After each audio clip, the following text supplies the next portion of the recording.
Hey there, you're an Xbox. The person behind you is an Xbox. Your chair is an Xbox. We are Xbox. On our plate for this week, Microsoft's latest campaign tags everything as an Xbox.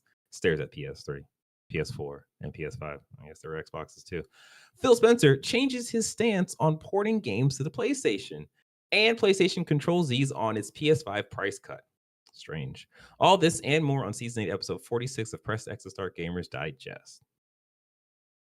What's up, everyone? I'm your host, DJ, aka Sexy Bad Choices, aka I will resist the urge to be an Xbox as much as I try. I am joined by Sean M.F. Ross. What does the MNF stand for? I'm a PlayStation. Hey, you fight back, you resist. It's all about resisting now. Now you know who we are. Press X Start Gamers Digest is a video podcast that condenses most important gaming news from this past week into an hour-long meal just for you. We're live on YouTube every Sunday when we can make it because life is hard. But getting us to record on Sundays is kind of easy. Yeah, it's getting better. It's getting better. Don't forget, you can support us by liking this video, subscribing to this channel, and hitting that notification bell. If you are listening, we greatly appreciate you leaving us a review on Spotify, Apple Podcasts, whatever podcast service you're currently tuned in on. And if you want, you can join in conversations by joining our Discord at pressx2start.com/Discord. All right. Now that is all out the way, let us jump into the gaming news with number one. This is an Xbox campaign goes all in on its half-baked philosophy. This comes to us from Forbes by way of course, Paul Tassi. So this past week, Xbox dropped their new campaign and campaign slogan, which is "This is an Xbox." I'm gonna play the actual video promo. Oh, they made a video. Yeah, which it's interesting. So I'm just gonna go ahead and just read from what Paul Tassi has written on this. It's not exactly a mystery what Xbox is attempting to do with its current push for mass adoption of the Xbox brand and library, while significantly downplaying the need for an actual Xbox console. Now a new ad campaign, "This is an Xbox," spells it out, and it comes across poorly. The campaign tries to reinforce all the electronic devices that are not literal Xboxes, but can play Xbox games mainly through cloud gaming. So, besides the actual Xbox Series X and S, that includes things like non-gaming laptops, smart TVs, phones, VR headsets, and even the Amazon Fire Stick, which Xbox has recently struck a deal. But no, those are not Xboxes, as they do not have the functionality or the full libraries of a real Xbox. Yeah, of course. Microsoft is getting ahead of itself, even if giving itself here, even if sure, maybe someday cloud gaming will be the future. Microsoft actually made the case itself that cloud gaming was an extremely small sliver of the industry. Actually, remember that because we talked about that. Trying to belay anti-competitive concerns about its prominence. Prominence in that space. There is not exactly data. Oh, okay. There's not exactly data that the industry is at all ready to adopt cloud gaming as a major part of how people play games, especially as an attempt to capture new potential gamers who do not want to buy an actual box. So they're trying to commodify Xbox as a service, but it comes at a time when people have subscription fatigue. That's a very good point. I don't know. I haven't messed with it in a while. Yeah. So I don't know if you can just like buy a singular game and play it without subscribing to Xbox Live. We would have to get clarification from, but then Jordan already has Xbox Gold Live, whatever he the hell has it Game is. Pass Ultimate. But go out of the loop. Yeah. But yeah, I mean, I think that's a very good point in terms of like just people just being super aware of like subscriptions and like what that means to their bottom line, especially with the idea of things being more expensive now going forward with the new administration that might take place in America. I will say though, from what I've heard about people talk about Hmm. cloud streaming for Yeah. Xbox, it seems to work really, really well depending on your connection. So that is a thing of like, if you have that strong connection, then this is going to work for you. You're probably already doing this if you're on the Xbox ecosystem. But if you don't have that connection, then it's just like you just kind of ignore this ad because you're like, yeah, no, there's no way I'm going to be able to play a game on my phone because I already know that's not going to work because I've tried that before and Yeah, it that's doesn't why look I have like this you can do console. that. Yeah, yeah. What do you mean? The scenario that I just mentioned, like if you don't have Game Pass, any of the tiers of Game Pass, but just buy a singular Oh, I game. see. I see. Granted, you can't do that with PlayStation either. But with what Do Xbox is trying to do, like not have a subscription, but buy a singular game to play. Oh, yeah. No, no, no, because you need But the internet to do it. So, I don't mean the internet. I just mean having a subscription to their premium service.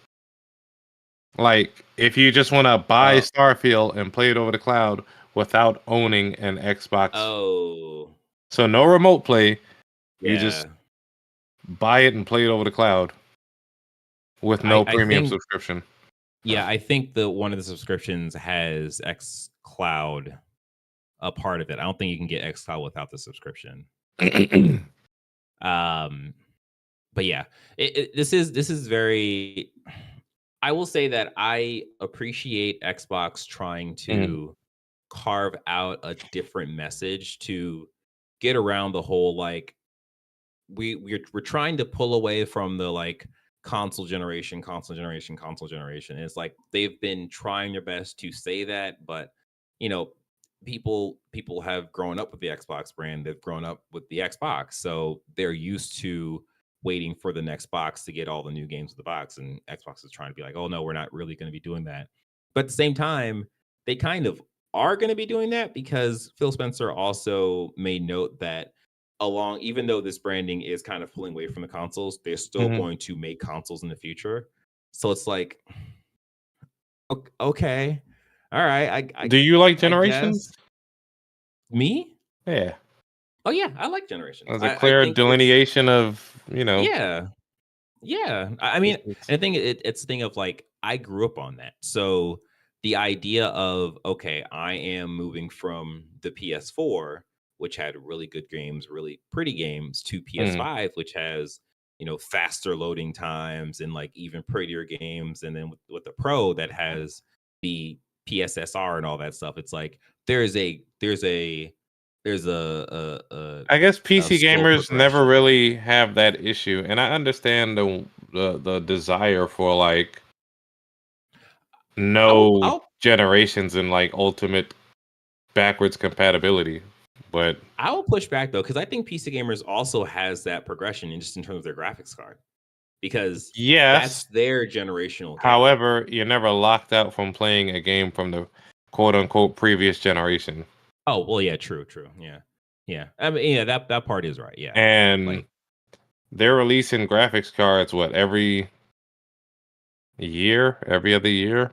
Like, yeah, yeah. But I mean, again, usually because of how expensive the graphics cards are, you're usually updating every 3 or 4. Like not even 3 or 4 years. You're probably just waiting out till your graphics card max out, and then you upgrade it because mm, it's like what $1,500 at least sometimes. So yeah, I do want to read a little section of this. mhm, Windows Central Jez Corden said it best when he said it reminds him of 2013, where Xbox was leaning extremely hard into a diskless future. While yes, it was right that the industry would move heavily digital, it was so ahead of its time, it helped trigger a cascade of players' mistrust that would lead to it losing 2 console generations in a row. And it gained no advantage over its competition in the move to digital ownership.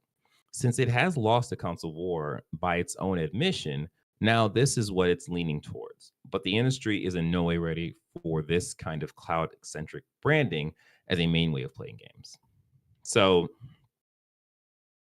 that's another thing where it's like this feels like what we would kind of hope from Hmm. one of the big three. Be like, hey, look, you can play your games wherever you want, but again, it just feels like Xbox is pushing something that the industry, or not even the industry, is pushing something that the consumer probably isn't fully ready for. And Yeah, but I do believe if we got rid of the generations, that would be a leg up for them. That's what they've been for trying to push. So Xbox, that would be a leg up for them.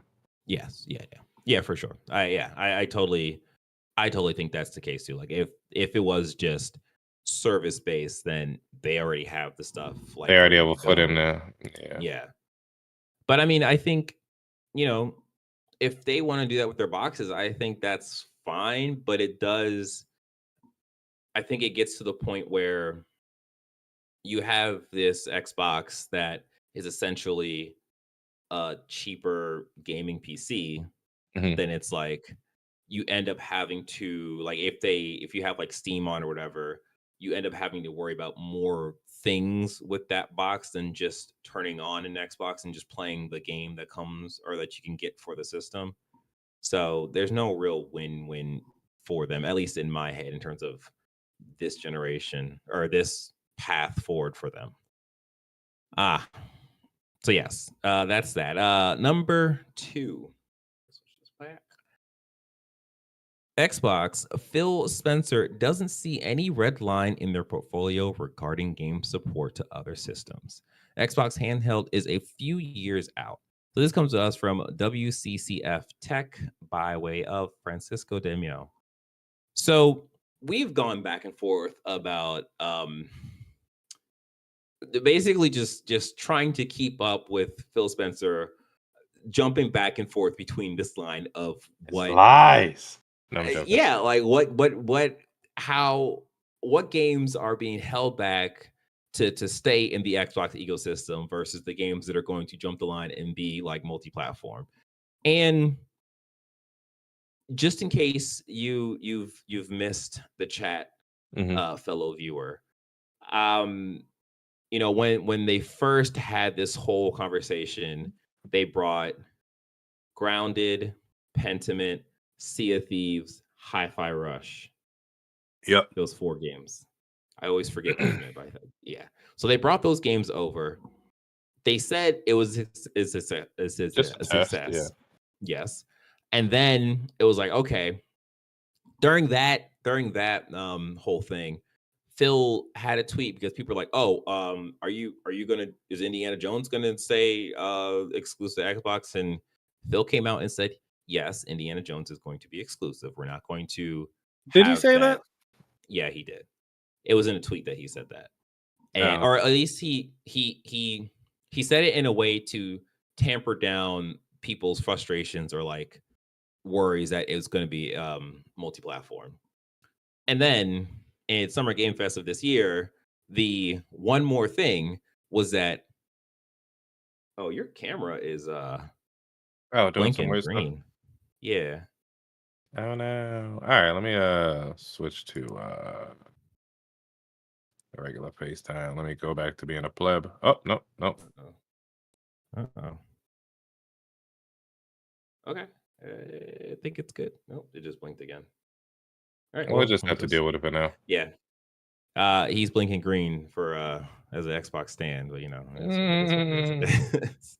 But yeah, at the Summer Game Fest, the one more thing was Indiana Jones coming to PS5, and it was like, okay, this is a big surprise. Like, no one really expected this because we understood that Phil said that it wasn't going to happen. And Yeah. then there was a conversation. It was like, okay, well, if Indiana is going to come over to PlayStation, what about the rest of the Xbox exclusives? And I believe in another article we talked about, I guess a few weeks back at this point, Phil said, um, there is a quote unquote red line in terms of some games that won't get touched. And in our Discord, me and Jordan went back and forth about Halo coming over the PS5. And I said that it is most certainly a possibility, especially seeing how Halo has jumped from the Slipstream engine to Unreal, and Unreal works very well with PlayStation. And it's like, why would you make that jump just for like better flexibility or whatever when you've been using, or when 343 Studios has been using Slipstream all this time? They're almost the masters of that engine. So now they have to learn a new engine, and it's just like, okay, obviously there's a reason. PS5 is looking like that reason. But at that time, Phil said there was no red line. And now, where we are now, Phil Spencer is saying there's no red lines. That is to note that between that point and this point, Microsoft's Satya Nadella came out and said, no, we are considering all of Xbox games for multi-platform. So it looks like Phil said one thing, Satya said another thing, and then Phil has to come back and be like, okay, well, yeah, we're considering. I mean, they're not gonna recoup their money by making all these games exclusive on a system that was getting outsold 3, 4, or even 5-1. So I mean, no, yeah, it that's doesn't. foolish to Yeah. think they would keep everything exclusive. Yeah, and there's another thing of that, like, no matter, like, Xbox bought Activision Blizzard King for $69 billion. There is no way that Call of Duty can make that money back at any speed where it's just like, yeah, that's fine. We could just keep Call of Duty multi-platform, maybe drop the other like bigger games being multi-platform and just leave it at that. Like, they're gonna have to throw everything to be multi-platform to make up for that money, especially when the increase of Game Pass people with Call of Duty is probably not going to be enough to keep the whole Game Pass thing going. So they have to find other ways to bring that money in. So this is what they have to do. And then the other part of this was the other part of this was the Xbox handheld being coming a few years later, which, yeah, okay, that kind of makes sense. In one of the interviews with Phil, how much is that gonna cost though? Shit, that's got to be at least $3. Mark my words, $350 to $400. Oh yeah. I can definitely see it be that, especially when we don't know how much Switch 2 is going to cost, and Switch 2 is probably gonna be $300 to $350. So I actually think it's going to be more expensive. And I get this because I was listening to other like game podcasts, and they had a good Stop point. listening to them. Listen to Sean M.F. Ross. $300 to $350. Well, the scary thing is that the Switch could be affected by the Trump tariffs. Son of a bitch. Yeah. All right. Exactly. It was gonna be $300 to $350. Y'all thought the PS5 Pro was expensive. But nah, you know what? Yeah, it's probably gonna be like 400. I see Nintendo eating it. That's you the must hope. keep in That's mind. really the You hope. must keep in mind that. Fuck. We okay, so we already had this discussion with the Xbox Series X, S, and PS5, and people were like, "I don't see how they're gonna make a profit off of this." At launch, y'all go back and listen to the shit. I've been saying, Yeah, for the longest, they normally take a loss. I don't know if they're willing to take that much of a loss, but yeah, we gotta. It's gonna take them a minute to put them tariffs in. They might try to force that launch before he does that. yeah, shit. yeah.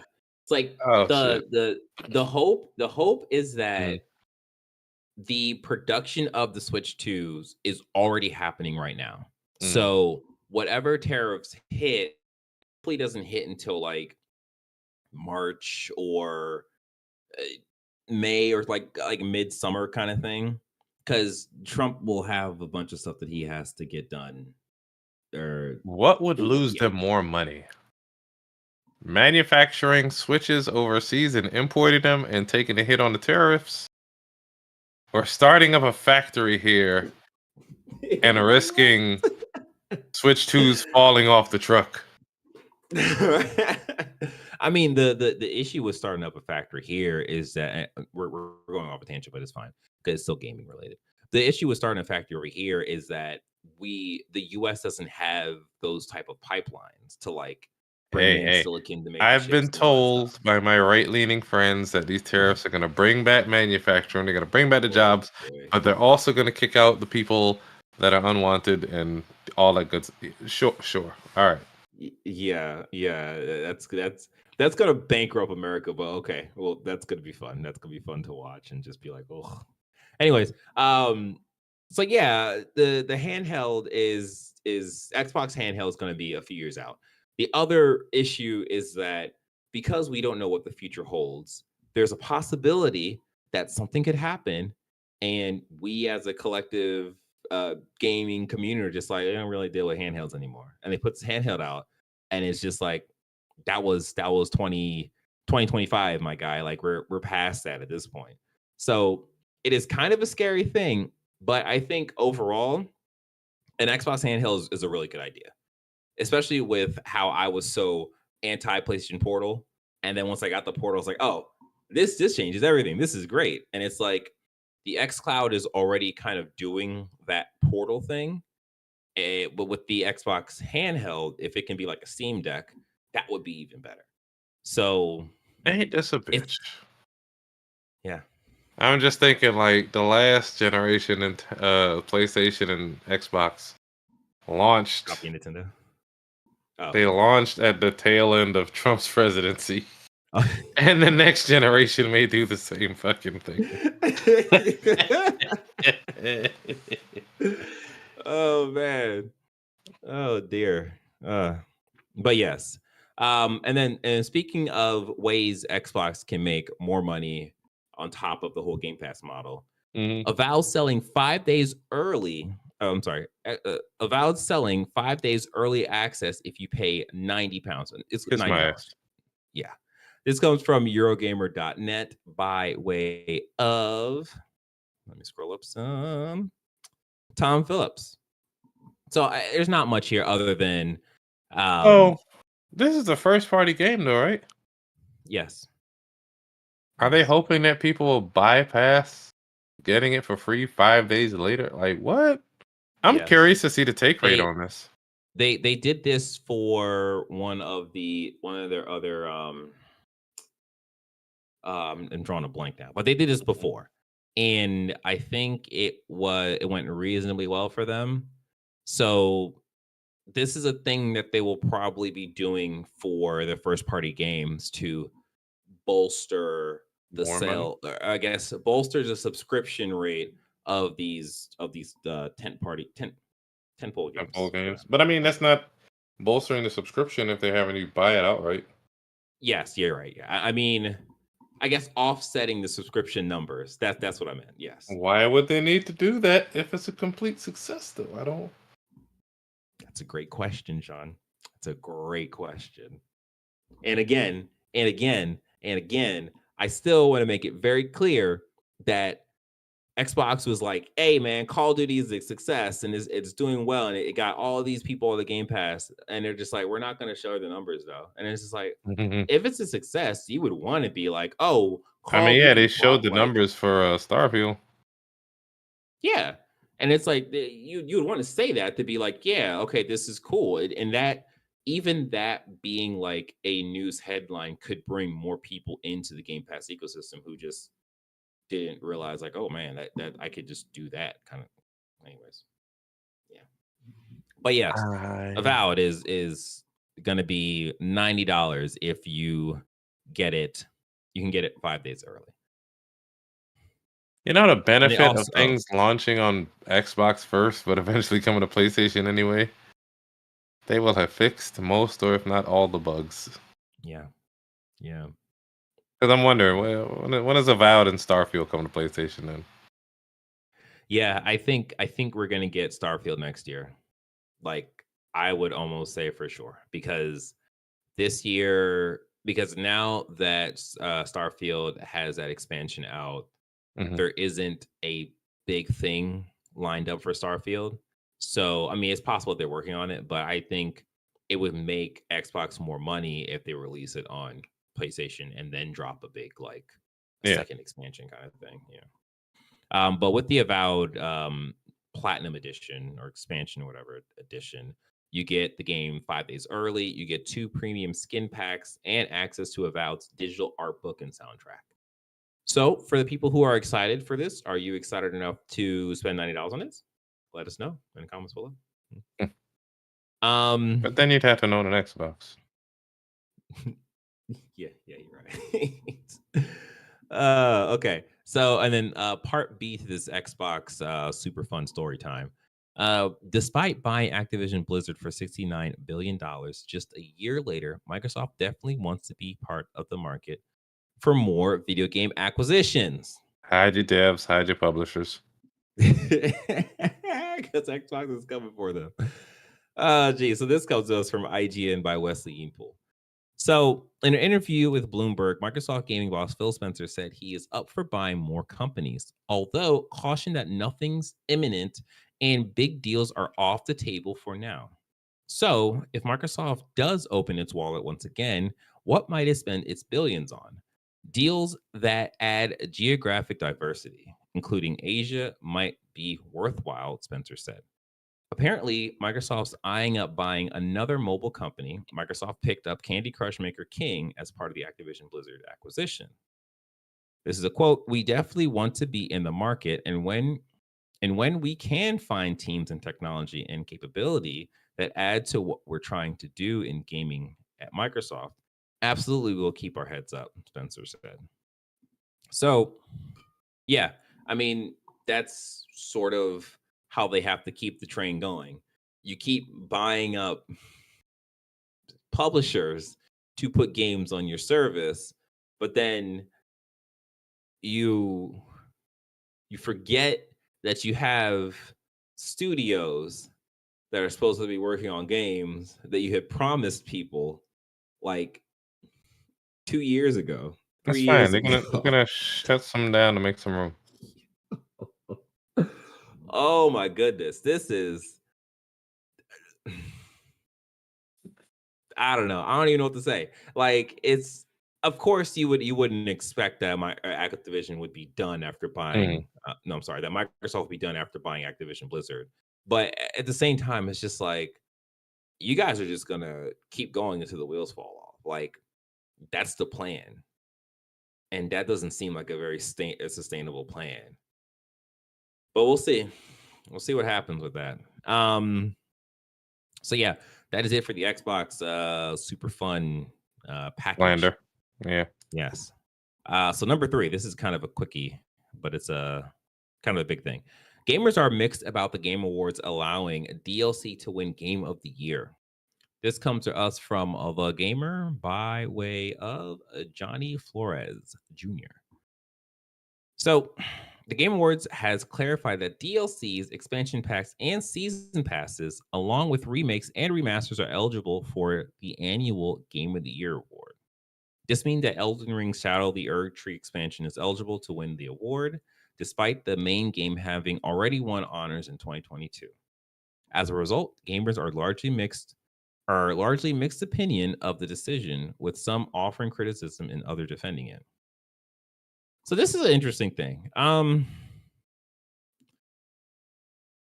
I see both sides of it as like, okay, if the expansion or DLC is big enough, I will say that if the DLC is big enough, that's considered an expansion. They have an ongoing game section though. Throw it in there or make expansion / DLC section. Like yes. All right, I guess Shadow of the Erdtree, cool, or like whatever that shit was with Cyberpunk and Idris Elba, like Phantom City, something. Hourglass. Yeah, Phantom Liberty. Phantom Liberty. There you go, nailed it. That's not a whole. That's not a game, man. That's a DLC / expansion / whatever. Yeah. I wouldn't put Shadow of the Erdtree up against. This is frustrating. I told you, goddamn, Infinite Wealth was gonna fight. Have to be fighting recency bias, but like, it shouldn't have to fight with what the hell is that? Phantasm game? Phantasmagoria? I don't fucking know.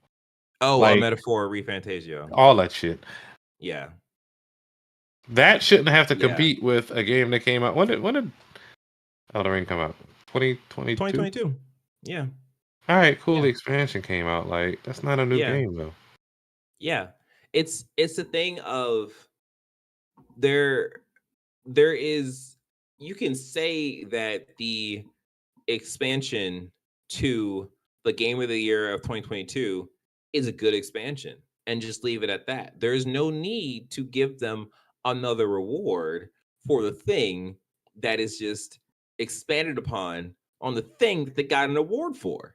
Like we already know that Elden Ring is like, yeah, one of the best Souls-like games that FromSoft have made. It's like, okay, we know that, but it's such a weird thing to be like, okay, this expansion is so good that we are going to put this up for game of the year when we're going to be comparing it with games that came out this year. And it's like, Yeah, now at why? least in its own DLC section Yeah, uh, give it an honorable or mention.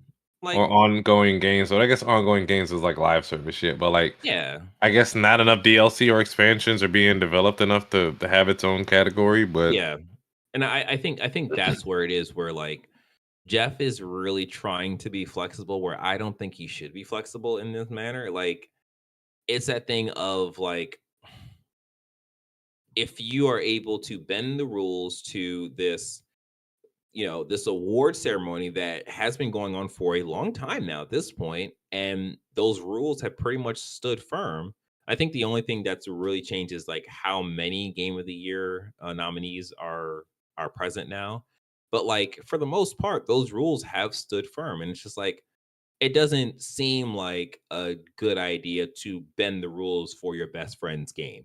And it's just like, okay, this doesn't really feel right. mm, But I mean, I don't know. If that's the case, then sure, go ahead and do it. But it's probably going to put a bad taste in a lot of people's mouth when it wins and it beats Metaphor Refantasio, which seems like to be like the one of the top contenders for this year.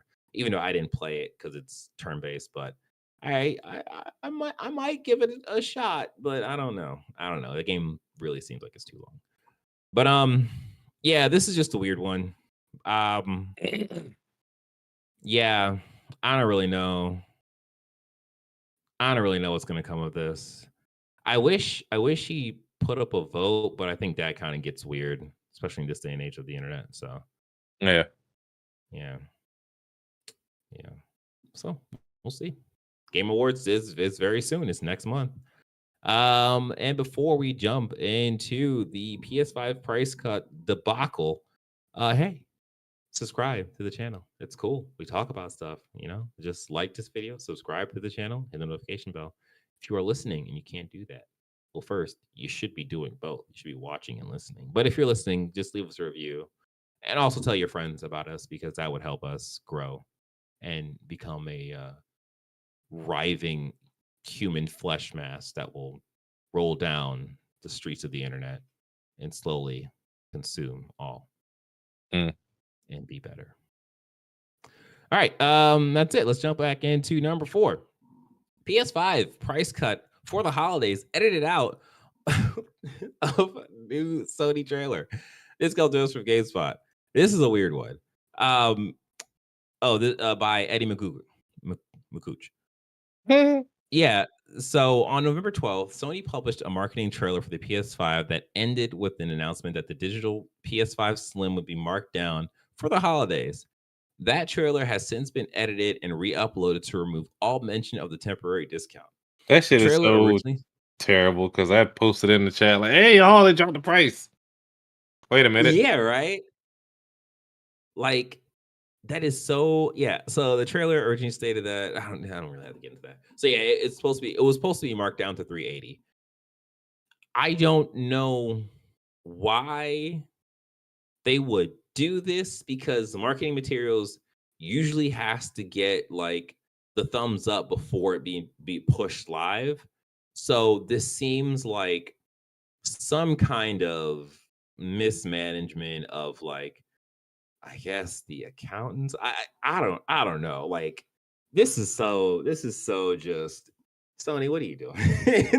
Yeah. Like yeah, I like because part of me thought like, oh, maybe they did some calculations and they realized that it probably wouldn't be a good idea to mark down the consoles now with the whole like Trump tariff I stuff don't see why happening. not. Yeah. But like it is thing of like we knew of the tariffs before November 12th. They knew of the tariffs before November 12th. So it's just like, why, how did this still happen? Kind of thing. I don't know. I mean, the one thing I did hear that like it's possible that PlayStation doesn't want to market the price cut and Yeah. will allow the like, Walmart's, Targets, Best Buys to do their own markdowns kind of thing. But Hmm. even so, it's like what harm does it do for PlayStation to be like, oh no, this thing is happening. Like, go buy our consoles, please. Like, we want the extra money. So it doesn't make sense. This seems like a very stupid thing from PlayStation. Yeah. Um, yeah. And we know PlayStation's not going to say anything about this because they have stopped talking. In other words, though, Yes. I don't know if you Number saw this. No. oh, The other story. Hellsberg, the jewelry store. If you buy at least $1,800 in jewelry, you'll get a free PS5. So treat yourself to that gold chain and a pinky ring, gentlemen, and go get you a oh, PS5. okay. Okay. That's so what 1800? 1,800. Yeah. I feel like you should just buy the PlayStation if you got I mean, if you had planned on getting married or something, well, that's true. proposing to your girl, you don't got a That is true. PS5 yet, just That is go ahead and true. get her That a is true. ring. Bada bang. That's actually not a bad idea. So yeah, and another thing too, with this whole marketing ad, there was a part in the ad that showed like 12/3/2024, and people were like, Mhm. "Oh, that might be a date for something, maybe a state of play." Go ahead and just throw that rumor off to your side over your shoulder because that's probably not going to be the case. Like at this point, it doesn't seem like PlayStation is going to do an event for the rest of the year. Like they got the Game Awards, probably just leave it at that, and then next year they can do a bigger state of play or Yeah, maybe a or showcase. just not at all. Yeah, or or not We're at just all. we're just starved for state of plays, man. Right. Not gonna do shit. One is coming soon. Like when they come, they'll announce it, man. Yeah, for sure. All right. Number 5, Japan sell charts. PS5 Pro gets stronger start than PS4 Pro, despite being twice the price. This comes to us from Push Square. This is just one of those things where it's like, yeah, the people online are the vocal minority. This comes to us from Stephen Talby. Um, yeah, so the first sale figures for the PS5 Pro in Japan are in thanks to Gamatsu. And it's very healthy start for the beefed up console in its launch weekend or launch week. The machine has sold 78,086 units. That seems like a small amount of units, but this is Japan, so you gotta do the scaling properly. They Yeah. don't have What's crazy is that 42,000 Switch OLED models sold. Oh, Switch is huge over there. Switch is huge. Like 42,000. yeah, God damn. yeah. So that More is interesting. 49 PlayStation 4s. Who the fuck? What? they gotta get their collection, All right. All right. Oh man, yeah. The numbers are really interesting, but like this could be the start of the real numbers coming out for the PS5 Pro, and it's like, oh well, it's actually doing well. Like Hiroki Totoki, what last week or the week before, when Mhm. he was talking about the PS5 Pro, he said like, yeah, it's on track to sell pretty well, and it's like we're starting to see numbers. So it's like, okay, well, I guess they were dead on in terms of what they hoped that it would sell. Um, And they talk about the other consoles, but it's really PS5 Pro that's the main thing of this.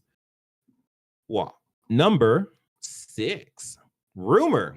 The new Horizon game could be launching next year. This comes to us from a Game Rant by way of Carly Garcia. So, this one's interesting. A new job listing from Guerrilla Games implies that the next Horizon game will be released during the first half of 2025.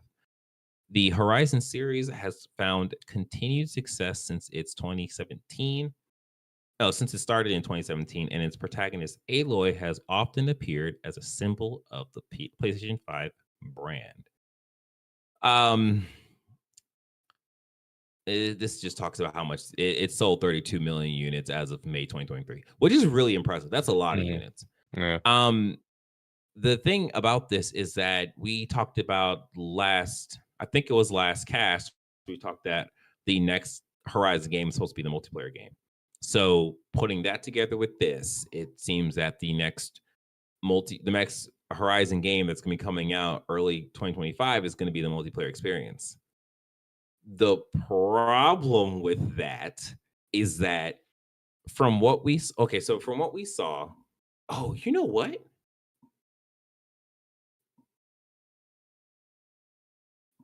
Okay. So from the leaks we saw a while back, the online Horizon game was supposed to be like a Monster Hunter type game, but it was a mobile game with a different art style. So if this is coming from Guerrilla Games, I don't think Guerrilla was supposed to be working on that game. So if this is coming from Guerrilla Games, this might be a whole different thing. Yeah. Yeah. Okay. So that's interesting. I'm just gonna read this little blurb, so at least we know where this is coming from. A new job listing from Guerrilla Games, spotted by Joe Raptor on Twitter, seeks a release AQ intern who will be able to help with an online project during the first half of 2025, implying that a new Horizon title could drop during this window. According to the post, interns will acquire both theoretical knowledge and practical experience to ensure the game is prepared for launch. Details regarding the title in question are scarce, but a live service multiplayer Horizon game has seemingly been in the works for years. Guerrilla Games may also have been planning to drop a beta of this mysterious game during the perceived release window. Interesting.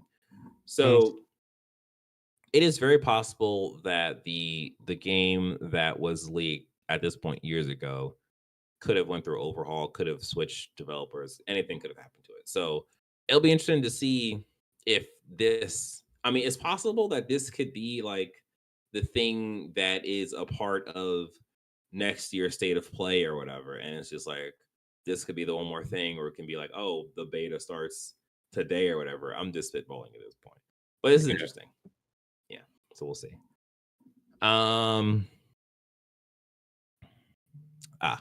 Number 7, Neil Druckmann hints at new Naughty Dog game in development since 2020. Says Sony won't let him decide the announcement time. This comes for us from the Game Post by way of, wait a minute, where I'm surprised he even let this out. Zuhad Ali. Yeah, yes, thank you. Were you saying you were surprised at what? I'm surprised he even let this out. Oh yeah. Let me see. Who was he interviewed by? Yeah. So it was, there we go. In a non-private live stream, in the non-private live stream, Druckerman seemingly revealed Druckmann. What did I say? Marcus is gonna beat your ass. Druckerman. Wait, what's it, Drunkerman? Drunkerman seemingly revealed that his next game has been. Forgive him, Marcus. Has been in Just call him Neil. Just call him Neil. Mr. Neil Drunkerman emphasizes that while Sony has granted him full creative control over the development of the game, they're the ones holding the reins when it comes to deciding how and when it's announced. I mean, yeah, that makes sense. Like, Nothing gets announced Yeah, out of goddamn state of plays or showcases. So I mean, I would imagine this will come last in the next showcase or whenever for it sure. is Yeah, shown. this Like is at so, their big drop kind of this thing. will be like when they dropped Wolverine or like Hmm. whatever. I don't even remember the last thing that they did, but yeah. Yeah, for sure. You know what they That need to makes bring total back? sense. They need to bring back the PlayStation experience in the theaters. Remember that feeling Yes. when we saw God of War being announced? God dang. Yes, man. Like that was so awesome. Jeez. Okay. One more time. One more time. There we go. Yeah, man. Like I totally wish that we would get the PlayStation of olden times and we can have that kind of experience again. But Yeah. I know that stuff was expensive, and they're probably just like, well, we don't want to spend the money. Just spend the money. But yeah, this is cool. Number 8. It looks like Astrobot is getting even more DLC cameos. This Yeah. comes to us from VGC by way of Chris Scullion. I'm just gonna jump to so each of the DLC stages has added more new cameo bots, but not every IP listed in the credits has been featured in the game yet. For a while now, the credits have listed Rayman, Beyond Good and Evil, Assassin's Creed, and Croc Legends of the Gobos. Mm, Gobos. sure. Sure. None of these games have featured as cameo bots in the game yet. However, as spotted on the Astrobot Reddit page, the credits were recently updated to add in the line Tomba Special Edition 2024. Whoopee Cam. Okay. All rights reserved, published by Limited Run Games. This means that there are now at least 5 IPs yet to be accounted for, and given that the game's DLC stages only appear to feature 2 cameo bots, there almost certainly won't all appear in today's DLC stage. So yeah, I think that's cool. Tomboy doesn't really do it for me. I appreciate They never played pulling from. the demo back in the day like the rest of us. Nah, I mean I touched it, but it was never like, oh, this is a thing that I want to come back to. It was just kind of like, all right, well, I did that. I'm sure I played it a couple times. Mm. Yeah, but it's cool. That just means that more content's on the way for that game. Have you played Yeah. any speedrun levels? I beat the first 3, maybe 4, so I Okay. need to go back and play it. Yeah. Okay. Yeah, I haven't touched any of them. I should, because I'm pretty much in a lull right now in terms of gaming, so that'd be a good thing to do. Okay, so due to time, we're just gonna skip that last one and just do some of the quick hits. Mm-hmm. Yeah, because that's number 9. Oh, we're in the quick hits, by the way. Quick hits. Number 9, Final Fantasy VII Remake Part 3 plot is complete as the game enters full production. This comes to us from VGC by way of Jordan Miller. So, yes, as the title suggests, Final Fantasy Part of Fantasy VII Remake Part 3 is done. So, the production of the game will probably be about another 3 years, probably, because I think I really they said hope that they've all of this is playable on one system. I hope. Well, We I mean, don't on one need system. the kitchen's PS5. We don't need the goddamn kitchen sink. Yeah. Like, I think 3 years. Well, this is 2024. They've mhm. probably started working on it, so we'll probably get it 2027. I think it can happen on PS5. I think it's very possible that you can play all of Final Fantasy 7 the game remake. on PS5. Yeah. Yeah. Yeah, we'll see. Well, yes, we'll see. Hopefully by the time there's an internet, there's a world, there's food to go to, because You're right. Lord knows. Number 10. The first Ascended devs have important news for fans of the RPG shooter. A decision has been made to add the much requested jiggle physics. Sir, what? You want what in the game? Was that a Freudian slip? Yeah, I know the games that for that, wasn't a DJ. slip.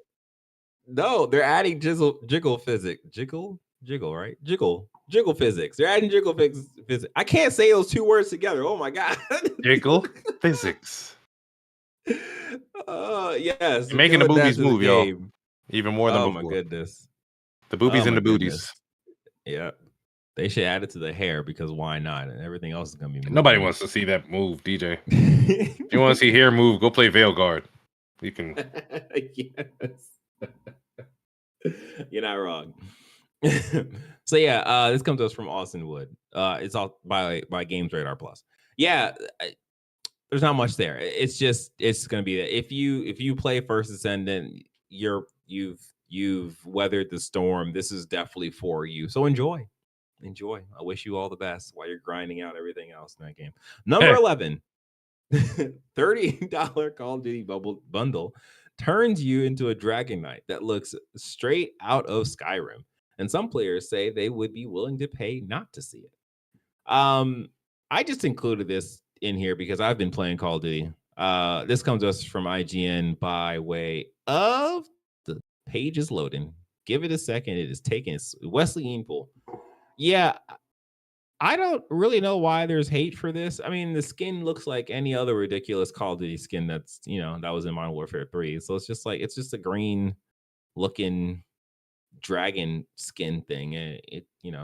They all look the same when you're about 10 feet away from them and they're jumping in the air with their feet up in one direction, their gun in the other way, and they're shooting you in the face. It doesn't matter. It doesn't matter. $30 is a lot though for a skin. I will say that seems like they've increased. They gotta recoup that. They gotta recoup that 69 billion, my guy. Wait, no, you're not wrong. You're definitely not wrong. $30 bundle. That it used to be $20. Yeah, fuck you. Pay more. Yeah. Wait, is that just a thing? Yeah, it used to be 20. So okay, for 3,000 COD points or around $30, you could buy the bundle that now turns West Point into a Dragon Knight. That should be the news story that they increased the COD points required. They hid it behind. They know what they're doing. The crazy effects, right? We talked about this a while ago. Yeah. So that's been it. That's been it for the game news. Now let us jump into what we've been playing. And Sean, you have been playing something new. Lego Horizon. I pre-ordered it. I played it. I think I'm through the first chapter. It's a fun little romp. Mm-hmm. So you don't manually it's set in an isometric view. I'm guessing most of the Lego games are like this. Yeah. But this is horizonized, whatever. When you're building things, apparently you can add designs from Lego City and Ninjago and whatever other things. Right, yeah. I don't know. I've really your hub world, right? Yeah. Okay.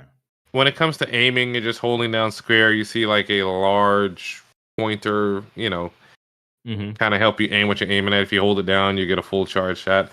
It's interesting, the little tools and other things they got in there. You got a double jump with the rocket when boot. You're aiming, is it like twin stick where no, you have to move the right stick or no, you or is it like you aim in the direction you're moving? Yeah, I think now I need to double check that you can actually do it with the twin stick. I don't know. Yeah. Currently you just hold square and then kind of point. But you can move and shoot at the same time. So now I gotta go check. But they got double jump rocket boots. They have a hot dog stand that throws out explosives. They have what do they call it? The brick separator. So they got a big ass hammer that you whip out and just hit things with. Yeah. And then they have the different arrows. So you got your multi-arrow, your fire arrow, your ice arrow. But this is all just in the first chapter. I wish it wasn't as, I'll say, fragmented as it is. But I mean, I get why they break it up.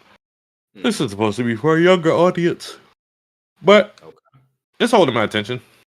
Yeah. Yeah. I just wish it wasn't as narrated as much as it was, or I wish it would go a little faster. But maybe there's a setting for that. So does it feel like it's holding your hand kind of thing, or no? Just Just a lot of talking. Oh, okay. It's not holding your hand and say like fucking Plucky Squire was like, "Hey, you should go get this thing," and then 5 minutes later, "Hey, remember we told you to go get this thing? It's over here." Like, it's not Right. like that. It's more just a lot of narrating with the story and a lot of talking, like a lot of verbal breaks. However, it is challenging somewhat, and I'm just on the medium setting. I think they have like 5 different difficulty settings. Really? Okay. That was gonna be my next question. Like, how is the game hard or difficult or whatever? Because of the control scheme and the number of stuff they throw at you at times. So they will Mm. throw like it's not like you can distract something and then go run in the bushes. Once you break cover, it's kind of hard to get back into cover. Yeah. Oh, okay. So, And so the one thing that Horizon's like known for is like the like 30 different weapons you can get. Is that like do you have that like same flexibility with weapon choice, or are they kind of like pared down a lot? they pare it down so you don't have like a weapon wheel. You can Oh. have your regular arrows and then an alternate arrow that you can switch back and Oh, forth okay. between. Yeah. And then you have your tool, which would be the brick separator hammer or the hot dog bombs or Yeah. the double jump, just to Oh, kind of simplify it. okay. So the double jump is not even just like a A move separate thing. mechanic. Like that's No, yeah. yeah. So like they have these chests that will recharge one of those things, and Yeah. then you collect your currency, whatever the hell, and you can upgrade Mhm. how much XP you get or how much damage things do. Okay. So yeah, Okay. That's cool. it's only sixty Um. dollars for the regular version. So I mean, Yeah. it's alright. It's cool. Yeah. I don't Yeah. regret it. I was kind of just like waiting for like Hmm. reviews to see how it goes, and I think that will be something that I'll probably get like. And it's 2-player co-op. So Mm, same console or online. yeah. Okay. I'll probably get that around like Thanksgiving time and like Yeah. play it with like Shireen and have London watch. London will probably want to play too, so we'll see how that goes. Let me see. It Um, has a 72 on Open Critic. Open Critic, yeah, Yeah. which is good. 70 up is good. Average. So Yeah. yeah. I don't really. I'm in a. I'll just okay. So I've been playing Dragon Age Veilguard, and like I'm in a weird spot with that game. I will say caveat is I started that game up pretty much like after the elections, and I was just so mentally fatigued by all of that that like I just couldn't really get a grip of Veilguard and just like really sit and try to enjoy the story for what it was. So I just kind of powered through that and played the game more Hmm. and more. And eventually I kind of found that hook. And I played the game some more with that like story hook. And I'm still just kind of like the game is fine. I'm not really finding anything special about it. It's like the characters all seem pretty cool. They're they're different. Their story reasons for joining the team to like fight this greater evil. It's like it's fine. It's fine. It's just fine. It's there's I'm hoping that like because I thought that I was really further along in the game than I was, and it was like, oh, you're part 6 through the way through the game, and I'm just like, Damn. okay, cool. I must be like there must be like the 8 or 9 parts. And it's like no, there's 14 parts. And it's like okay, so I'm barely I'm I barely wonder what the halfway time through the to beat game. is. I think it's pretty long. I think it might be like 60. No, it can't be 60 because I'm at like 40 something hours right now. 30 to And 40. like it's 30 to 40 hours. Main story 30 to 40. Standard playthrough about 40 to 55. If you're doing some side quests. What the fuck am I doing? What? I'm at 40 hours now. You, you was you Okay. was you was But I drawn in think by the hair. right. And I think that's one of the things in terms of the time where like the combat system I think is functional. It feels like this is their first attempt at this system because there's just little timing issues that doesn't really work too well. Like the parry windows is just strange. Your character has a little icon, like a hazard icon over their head when it's time to parry something, and it goes from white to yellow, and then you get hit. And it's just like it's so weird that like you have to parry something on a yellow versus like a red or like a dark orange, like going to red kind of thing. So that was just the first kind of just like, oh, this is a strange like alert system for parrying. But like even with that icon that is like kind of giving you a sense of when things are happening, because you have people rushing you all the time and that icon just stays above your character's head, it's really easy to just not see that icon like in the midst of all the like particle effects and stuff. So it's just kind of like this doesn't even really feel that great. But it's Dragon Age and it's really about the story and the characters and stuff. And I think the characters are pretty strong, that it's just like you just kind of deal with the combat and you just kind of go with the story. But yeah, I'm gonna still play it. I'm gonna see how far I get. I don't know. Maybe it'll grab me, maybe it won't. We'll see. The other thing was Call of Duty Black Ops 6. I've been jumping on and off on that, and it's still just it's I don't really got too much to say other than I played it. Yeah.